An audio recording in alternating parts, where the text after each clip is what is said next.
ছোটখাটো একটি পাহাড় ঘুরতে এসেছি। এই দেখেন আমাদের ছোটখাটো পাহাড়। এই ছোটখাটো পাহাড়ের বাড়ে একটি নদী রয়েছে, ওই দেখেন সেই নদীটা। আমরা এখন পাহাড়ের উপর দিয়ে উঠে ঘুরে বেড়াচ্ছি। তবে এখানকার জায়গাটা আমার খুবই প্রিয় জায়গা, তাই আবারও আমরা এই পাহাড় ঘুরতে এসেছি। আসার পরই আমি এই পাহাড়টিতে দেখতে পাই অনেকগুলো মানুষ আরও ছিল, তারাও চলে গেছে। তাই আমি এখন একা একা ঘুরে বেড়াচ্ছি এই পাহাড়ের উপর দিয়ে। তাই এই পাহাড়টিতে আমার ভয় করছিল।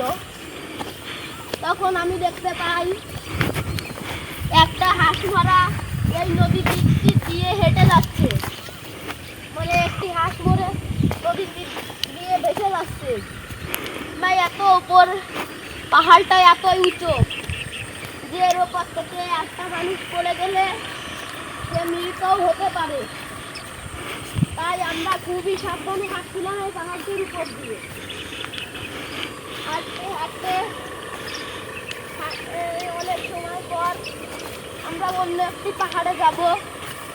তখন নিচে একটি পাহাড়ে নামলাম। নামার পর আমি অনেকগুলো খেজুর দেখতে পেলাম ও এ পাশে ধান দেখতে পেলাম। ও পাশেও বড় গান রয়েছে, তাই এ পাশেও বড় ধান ক্ষেত রয়েছে। গাঙে জোয়ার চলছে, আর একটু পরে গাঙের জল ভরে যাবে। দেখা যাচ্ছে এই গাঙে এখন কেউ মাছ মারছে না, এখন বিকাল হয়ে গেছে বলে এই পাশে একটি রাস্তা, ওই দেখেন এই পাশে একটি রাস্তা রয়েছে। ওই রাস্তা দিয়ে অনেক গাড়ি যায়, সবসময় ভিড় থাকে। আমরা ও রাস্তা দিয়ে এসেছি। আমরা সকালে এসেছি, আমরা এতক্ষণ ঘুরে বেড়াচ্ছিলাম, তাই এখন অন্য পাহাড়ে যাব বলে ভাবছি। গাইজ আমরা এখন অন্য পাহাড়ে এসে এই যে আম মাখিয়েছি। আমি একা একা বাড়ির থেকে মশলা নিয়ে এসেছিলাম, কিন্তু লবণ থেকে গেছে, তাই লবণ ছাড়াই আমরা এখন আম মাখা খাবো।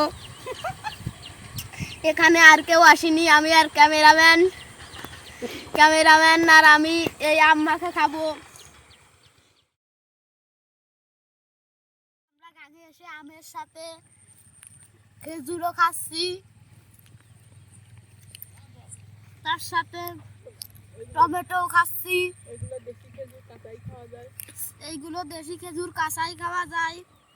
তার সাথে বিলাম্ব ফল খাচ্ছি, এগুলো খুবই টক, তাই এর সাথে লবণ মাখিয়ে খাচ্ছি। আমরা এই যে লবণ মাখিয়ে খেলাম। আমরা বিলাম্ব ফল না মাখিয়েই খালি মশলা দিয়ে খেয়ে ফেলছি, লেবুর পাতার উপর মশলা নিয়ে খেয়ে ফেলছি। তবে এটি খেতে সেই স্বাদ লাগছে। আমার মনে হয় আরো কয়টা আনলে ভালো হতো, তবে এটির দাম মেলা, তাই অল্প কয়টা কিনে এনেছি।